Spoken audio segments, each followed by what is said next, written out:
I'm Charlie Angus, Member of Parliament for Timmins James Bay, which is a very large riding in Northern Ontario and covers the vast majority of the territory is under Treaty 9.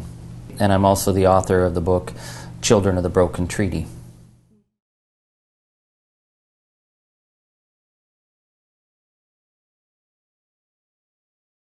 The signing of Treaty 9 is very, very interesting because it comes at a time when the government is starting to push the railways. They've already got the main CP rail, they've got the Trans-Canada Nationals being built, the TNO railway up into James Bay, and it's bringing with them hunters, prospectors, forestry guys, and the traditional people are seeing their ways of life are starting to be impacted. The beaver's starting to disappear, hunger's starting to come into some of the communities, there's alcohol, and it's Indigenous people who are writing to government saying, we want a treaty, we want some clear rules as to how this land is going to be developed. And down in Ottawa, they're saying, well, we actually need some treaties because if we're going to take the land, we have to have legal title to it, which is very interesting. The government figured they couldn't just move in and take the land. They had to have some kind of legal agreement. So the signing of Treaty 9 has interests on both parts. The Indigenous people who are saying, hey, all these white guys are coming up, they're prospecting, they're cutting trees, they're killing the beaver. We want some rules here, and the government's saying, hey, we're going to be sending all the white guys up. We want to make sure we have some legal clarity just in case down the road that people need to know it's our land. And so there's maybe a bit of a mutual misunderstanding at the time, or certainly there was a misunderstanding in the Indigenous people's parts about what the government, the Crown, wanted. But 1905, 1906, the negotiations happened all across Northern Ontario.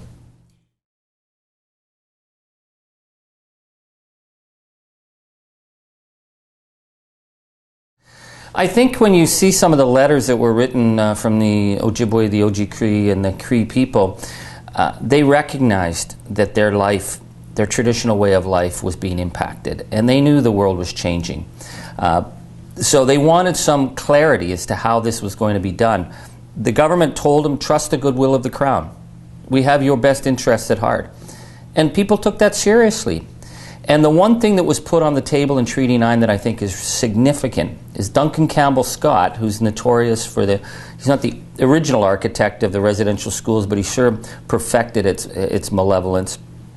Duncan Campbell Scott sits at those meetings with the Cree in James Bay at Fort Albany and Moose Factory and says, you sign the treaty and we'll give you education. I think that's a profound offer because I think what it says is that the elders in the community know their way of life is under threat. And so what do they want? They want their young people to know, to be able to be educated so they can continue to dialogue with the white people and that they continue to protect their interests. And they say, but does this mean we're going to be forced to live on reserves? Duncan Campbell Scott says, no. Does this mean that our traditional way of life of using our land is going to be impacted? Absolutely not. Now, none of that's written in the treaty. It's said orally. So they make promises in words to the people, and the people think, well, this is probably the best deal we're going to get. We'd rather actually continue the way we've always done, but we have to compromise here. And the first thing after signing the treaty, Duncan Campbell Scott writes down to Ottawa, the Cree don't need proper education. And they take away the children, they basically force people into the reserve system, and people basically become hostages to the Indian Affairs Department. And at no point in any of the discussions of the treaty was this ever laid on the table. It's like, hey, once you sign the treaty, Duncan Campbell Scott's going to call the shots for your tradition, your culture, how you raise your family, what you can do on the land. Suddenly, people are considered basically prisoners of the government.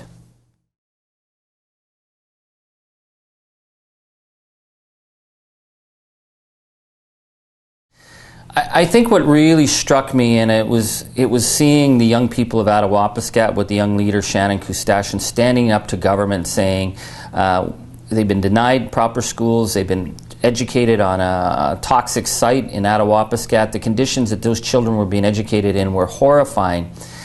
And when I began to look at it, I realized that Shannon represents a historic moment in the history of the broken relationship, where a young Indigenous girl stands up to the power and says, this isn't good enough anymore. And what you need to look at in terms of what happened with this generation's fight for education, it's part of long-standing government policies that go back through the White Paper, through the 1960s, the attempt of the 60s scoop, the residential schools, back to Duncan Campbell Scott. It is the same policy. The policy is driven by two important factors. One is that the belief that if we deny the treaty rights, the people will somehow disappear. Back in the days, they were going to disappear from tuberculosis, and then they were going to disappear from just being part of, we'll put them in residential schools, they'll somehow disappear from the politics of our country. So that belief that somehow if we deny their treaty rights, the issue, the Indian problem as it's called, will go away. The second issue that's really important here, that ties all this together, is that we're only going to spend the absolute bare minimum, either to keep these people alive or to whatever the basic need is. We'll make sure we don't spend any more than we absolutely have to protect the taxpayer. And that's why we have underfunded education today. That's why we have some schools that are full of mold and some communities that don't even have schools. It goes back to that decision that was made back in the day of Duncan Campbell Scott. We're going to deny them their rights, and we're going to deny our responsibility to pay properly so people can actually build their communities in sustainable ways.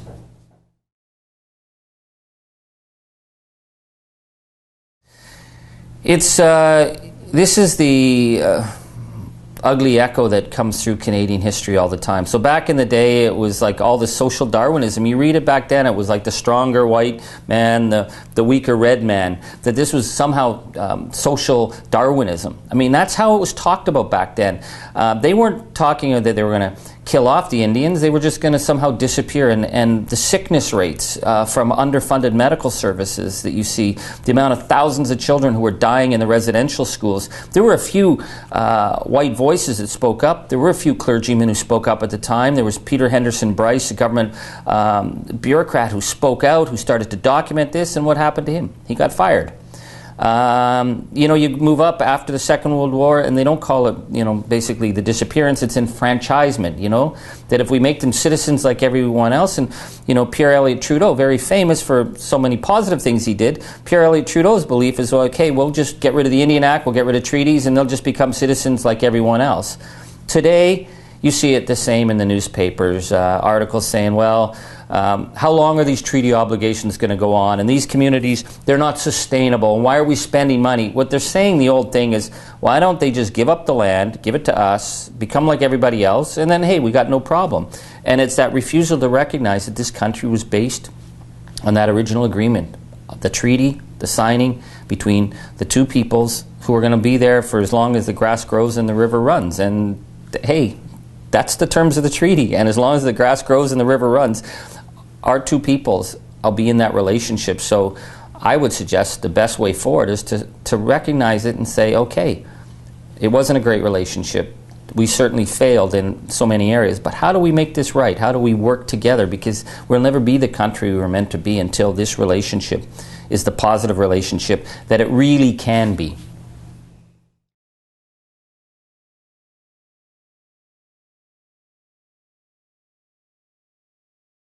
The land defines Canada because we are a people of such incredible land and resources. When these treaties, Treaty 9 was considered a resource treaty. They weren't really thinking about white settlement so much. They wanted secure access to the resources. From the signing of that treaty, within a few years, Ontario goes from a have-not province to an economic powerhouse. Why? Because suddenly they have some of the richest gold, copper, forestry, hydro reserves in the world at the disposal of Southern Ontario. So that's driven the treaty. There's an amazing story in the signing of the treaty. I think it's at Fort Hope, and they're explaining this treaty. It's a great idea. We're all going to live happily. We're going to come up and give you $4 a year, or $5 a year. I think it was $4. And you guys just carry on. You can live and fish and do whatever you want. That's what they're telling them orally. And Chief Muniz says, wait a minute. You're coming up and you're offering me some money and saying I don't have to give anything up? And the treaty commissioners say, oh, don't worry about it. And Chief Muniz says, my whole life I've worked. Nobody ever gave me something for nothing. Now you people are coming up. What is it that you want? I think that's a really that moment jumps out in the treaty negotiations, because Munias was sensing they want something here. What do they want? They wanted the land. They wanted the resources. In 2015, where are we at? Or 2016? I think there's a real understanding now that development in our region in Treaty 9, you need to have the involvement of First Nation communities, and it's starting to happen. They're more like treaties on the ground. The government isn't doing its job to sit down and work through these things, but industry is realizing if they want to build a mine, if they want to build with the resources, it has to be done in partnership and working with the communities, because communities have been left on the sidelines for so long and have been left out of the economic picture, that the way forward is going to be to say, okay, now you're partners at the table. How do we do this?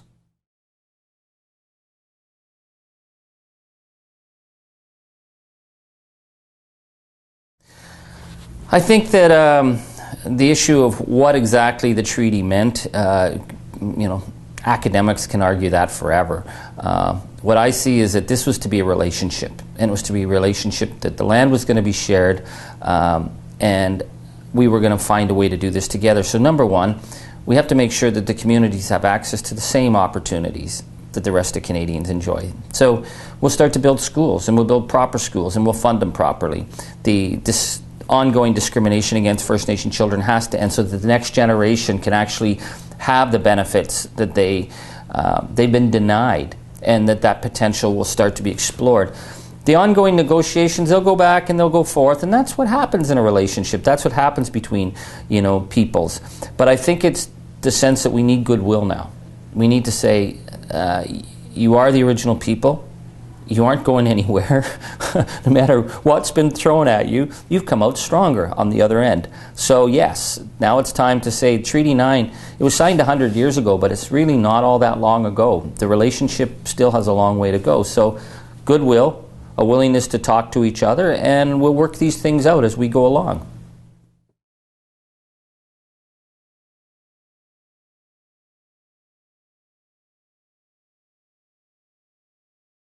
A really good example of how this relationship economically doesn't work, because you always hear, well, we pay taxes, they don't, that's not true, but it's a complicated thing. We're not going to get into it. But let's talk about the Victor Diamond Mine. It's one of the richest diamond mines in the world, and it's built on the land of the Attawapiskat Cree. Nobody else up around there. It's just the Cree. It's always been the Cree. It'll always be the Cree. So just down the road from the Attawapiskat mine is a little community of Attawapiskat that didn't have a school. The community looked like a shanty town because of the lack of infrastructure. And when they were going to open that mine, the provincial premier at the time, Dalton McGuinty, said, this mine will be a great benefit for Ontario. And what we will do with the resources and the money that we get, the royalties that come out of this rich diamond mine, we will build schools and hospitals in southern Ontario.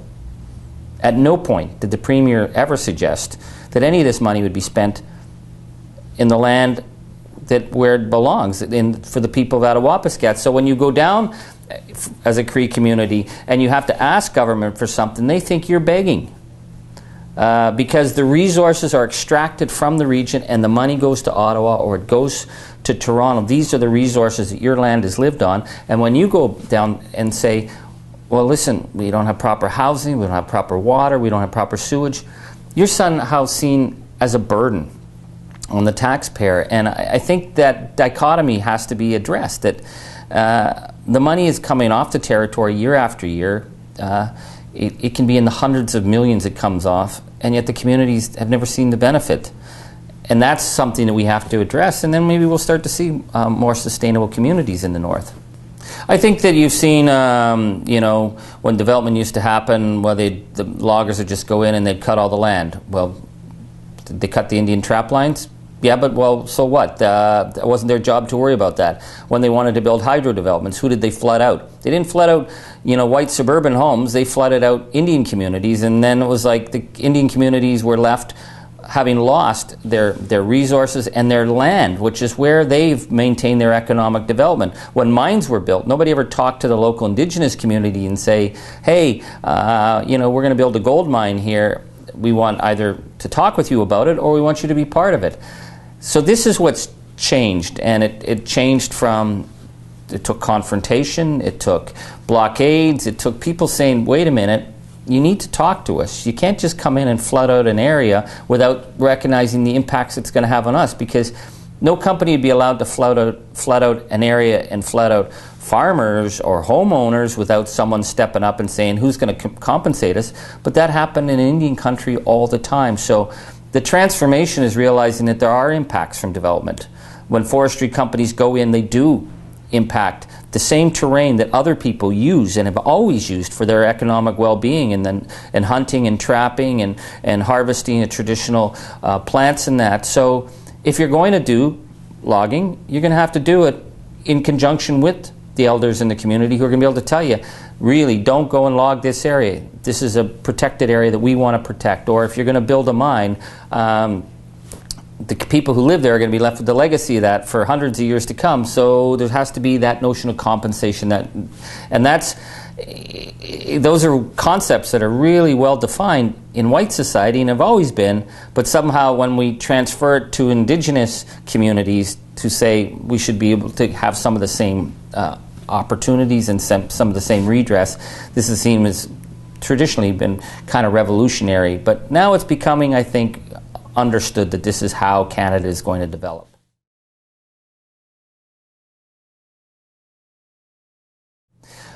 I didn't really understand the idea that we're all treaty people until I started working in James Bay. And Stan Luted, who was the Grand Chief that was so influential, who just passed away, Stan told me, he said, my grandfather signed the treaty. And I met other people that say, my grandfather signed the treaty, and I realized that's not all that long ago.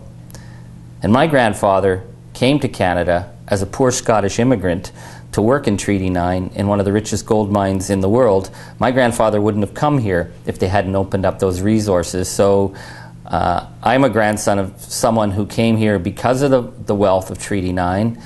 The Cree people that I know, whose grandfathers signed the treaty that made it possible for my grandfather to come and get a job and raise a family. And so we are all bound up in this. That treaty is the original statement of intent for what our nation was going to be. So people got to get over the idea of saying, that's the history, that's ancient past. It's not. It's living, and it's not all that far back.